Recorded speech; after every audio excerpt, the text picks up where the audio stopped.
अस्सलामुअलैकुम, welcome back to my another video. मैं हूं हाशिम, आप देख रहे हैं गेमिंग सॉल्यूशन। इस चैनल पे बात की जाती है पीसी बिल्डिंग और पीसी बिल्डिंग से रिलेटेड कंटेंट के बारे में। आज की वीडियो के अंदर एक 50,000 पीस यानी कि मिड रेंज का गेमिंग पीसी बिल्ड करेंगे जो कि आपको एडिटिंग और 1080p लेवल की गेमिंग करवा देगी इजीली।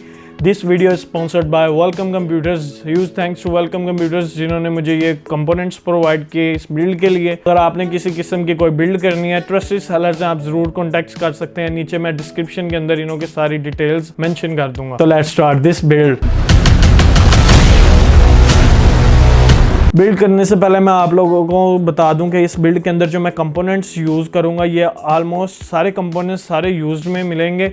न्यू कंपोनेंट्स के साथ ये 50,000 के अंदर एक बिल्ड करना बहुत मुश्किल है आज के टाइम के अंदर। और अगर आप ये कंपोनेंट्स एक ट्रस्टेड सेलर से परचेज करते हैं, ग्राफिक कार्ड टेस्ट करके परचेज करते हैं, तो आपको किसी किस्म का पूरी बिल्ड के अंदर इशू देखने को नहीं मिलेगा। सबसे पहले बात कर लेते हैं अपने मेन कंपोनेंट की, जो कि हमारा प्रोसेसर। इस बिल्ड के अंदर जो मैंने प्रोसेसर यूज़ किया वो आता है इंटेल की तरफ से। इंटेल का i5 4th जनरेशन 4590, 4670 और 4690। आपको जोन सा प्रोसेसर मिल जाए आपने परचेज कर लेना है। तकरीबन तीनों प्रोसेसर की प्राइसेस के अंदर 500 रुपीज़ का डिफरेंस आ जाएगा। 4590 आपको इजीली मार्केट के अंदर इस टाइम 7500 से लेके 8000 का देखने को मिल जाएगा इजीली। आपने 4590 प्रोसेसर परचेज कर लेना। अगर आपको 4690 मिलता है 9000 तक तो आपने वो परचेज करना है, फिर आपने 4590 प्रोसेसर परचेज नहीं करना। अब अक्सर लोग कहेंगे कि भाई जियोन साथ भी तो जा सकते थे, जियोन साथ क्यों नहीं गए? तो जियोन साथ मैं इसलिए नहीं गया, गेमिंग के अंदर हमें चाहिए सिंगल कोर परफॉर्मेंस, जो कि है अपनी core i5 4th generation Intel की कोर i सीरीज़ की। तो इसलिए मैं 4th जनरेशन कोर i5 के साथ गया हूँ, क्योंकि आप इसके ऊपर एडिटिंग भी इजीली कर सकते हैं और गेमिंग भी आप इजीली बाद में i7 4th जनरेशन का प्रोसेसर अपग्रेड कर लें। चलते हैं अब अपने नेक्स्ट कंपोनेंट की तरफ, जो कि हमारा मदरबोर्ड। इसके अंदर जो मैंने मदरबोर्ड यूज़ किया वो MSI का H81 Pro VD है। ज़रूरी नहीं कि भाई आपने MSI का मदरबोर्ड परचेज करना है, आप ASUS का, MSI का, गीगाबाइट का, कोई भी वेंडर का मदरबोर्ड परचेज कर सकते हैं जो आपको इजीली मार्केट के अंदर अवेलेबल हो। H81 2 रैम स्लॉट के साथ मदरबोर्ड आता है। फ्यूचर के अंदर आप इस मदरबोर्ड के ऊपर 16 GB रैम तक अपग्रेड कर सकते हैं इजीली। और मदरबोर्ड परचेज करने से पहले आपने एक बात का ध्यान रखना है कि मदरबोर्ड के ऊपर USB 3.0 की पोर्ट हो, ताकि आपकी केसिंग की USB 3.0 वर्क कर सके। और ये मदरबोर्ड आपको इजीली मार्केट के अंदर इस टाइम 5500 से लेके 5000 का देखने को मिल जाएगा। अब चलते हैं इस बिल्ड के नेक्स्ट कंपोनेंट की तरफ, जो कि हमारी रैम। इसके अंदर मैंने 4 GB के 2 मॉड्यूल्स यूज किए हैं, यानी कि टोटल 8 GB रैम 1600 मेगाहर्ट्ज की। आप फ्यूचर के अंदर इस रैम को 16 GB तक अपग्रेड कर सकते हैं, लेकिन इस टाइम हमारा बजट थोड़ा, तो इसके लिए मैंने इसके अंदर 8 GB रैम यूज की है। रैम को परचेज करने से पहले आपने एक बात का ध्यान रखना है कि रैम के स्टिकर के ऊपर ये लिखा हो कि ये 12800U है। इसका मतलब ये है कि ये 1600 मेगाहर्ट्ज की रैम है। 4 GB की 26 आपको इजीली मार्केट के अंदर 3500 की देखने को मिलेंगी। 3700 से 3500 की आपको 4 GB के 2 मॉड्यूल्स यानी टोटल 8 GB रैम आपको इजीली मार्केट से देखने को मिल जाएगी।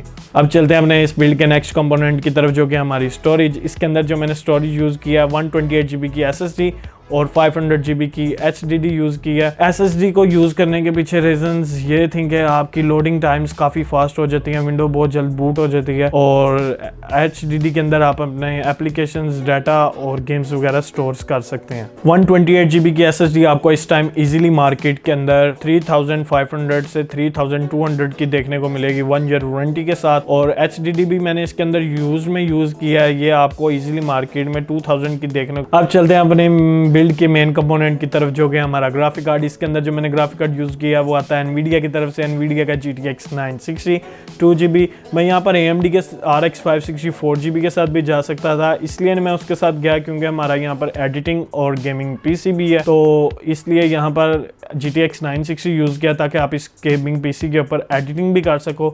और GTX 960 2 GB आपको easily 1080p mid to low settings के ऊपर आजकल के AAA टाइटल्स प्ले कर देगा। और अगर आप ओल्ड टाइटल प्ले कर रहे हैं तो वो हाई टू अल्ट्रा सेटिंग्स के ऊपर भी आप 1080p के ऊपर इसके ऊपर इजीली प्ले कर सकते हो। GTX 960 2 GB आपको इजीली मार्केट के अंदर इस टाइम 23,500 से लेके 24,500 का देखने को मिलेगा। अब ये डिपेंड करता है आप कौन सी सिटी से परचेज कर रहे हो। ग्राफिक कार्ड को परचेज करने से पहले आपने कुछ बातों का ध्यान रखना है। जिस शॉप से आपने परचेज करना है वहाँ से आपने 2 वीक्स की इसकी लोकल वारंटी लेनी है ताकि आपको पता लग जाए 2 वीक्स के अंदर कि आपके ग्राफिक कार्ड के अंदर कोई किसी किस्म का इशू नहीं है, ठीक है। उसके बाद आपने परचेज़ करते वक्त ग्राफिक कार्ड के टेम्परेचर्स टेस्ट करने हैं, इसको बेंचमार्क्स करना है, फुल स्ट्रेस टेस्ट करना है, इसके टेम्परेचर्स 80 से ऊपर नहीं जाने चाहिए, ठीक है।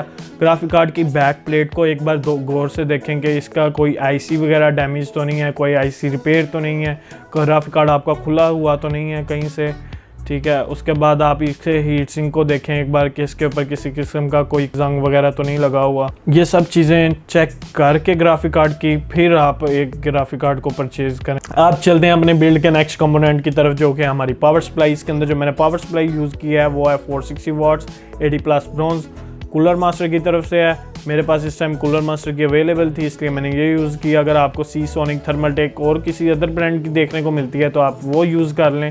460 वाट से लेके 450 वाट से लेके 500 वाट तक पावर सप्लाई होनी चाहिए कम अज़ कम। अच्छी पावर सप्लाई के साथ जाने का मकसद ये है ये आपकी पावर सप्लाई जल्दी ख़राब नहीं होगी और आपके कंपोनेंट्स को डैमेज नहीं करेगी। 80+ ब्रॉन्ज के अंदर आपको 450 से 500 वाट्स की पावर सप्लाई इस टाइम मार्केट से 3500 से 4000 की ईजिली देखने को मिल जाएगी। अब चलते हैं अपने बिल्ड के नेक्स्ट कंपोनेंट की तरफ जो कि हमारी केसिंग। इसके अंदर जो मैंने केसिंग यूज़ किया है वो है एक normal tower case, ATX case, जिसके अंदर आपका पूरा PC असेंबल हो जाएगा इजीली। और फ्यूचर के अंदर आप अब इस केसिंग से एक RGB केसिंग के अंदर अपग्रेड कर सकते हैं। मेरे पास इस टाइम अवेलेबल थी डायमंड स्टॉर्म प्रो। अगर आपका बजट भी 50,000 से ज़्यादा है तो आप इस तरह की कोई भी RGB वाली केसिंग, फैंस वाली केसिंग, बत्तियों वाली केसिंग परचेज़ कर सकते हैं। नॉर्मल टॉवर केस आपको इजीली 2000 का मार्केट में देखने को मिलेगा। तो बस भाई यही थी आज की बिल्ड। तो आप इस बिल्ड से कैसी गेमिंग एक्सपेक्टेशंस कर सकते हैं कि आपको ये बिल्ड आपको किस तरह की गेमिंग करवा देगी। आप इसके ऊपर 1080p mid to high settings की गेम प्ले कर सकते हैं इजीली। अब ये डिपेंड करता है कि आप कौन सा टाइटल प्ले कर रहे हैं। अगर आप GTA 5 जैसा गेम प्ले कर रहे हैं तो इजीली आपको 70+ FPS भी देखने को मिलेंगे। और अगर आप एक AAA टाइटल प्ले कर रहे हैं तो आपको मिड टू लो लेवल्स के ऊपर सेटिंग करके 30 to 45 FPS देखने को मिल सकते हैं। अब डिपेंड करता है कि आप कौन सी गेम प्ले कर रहे हैं। यही थी बस आज की बिल्ड। मिलते हैं अपनी किसी और नई बिल्ड के साथ, तब तक के लिए अस्सलाम वालेकुम।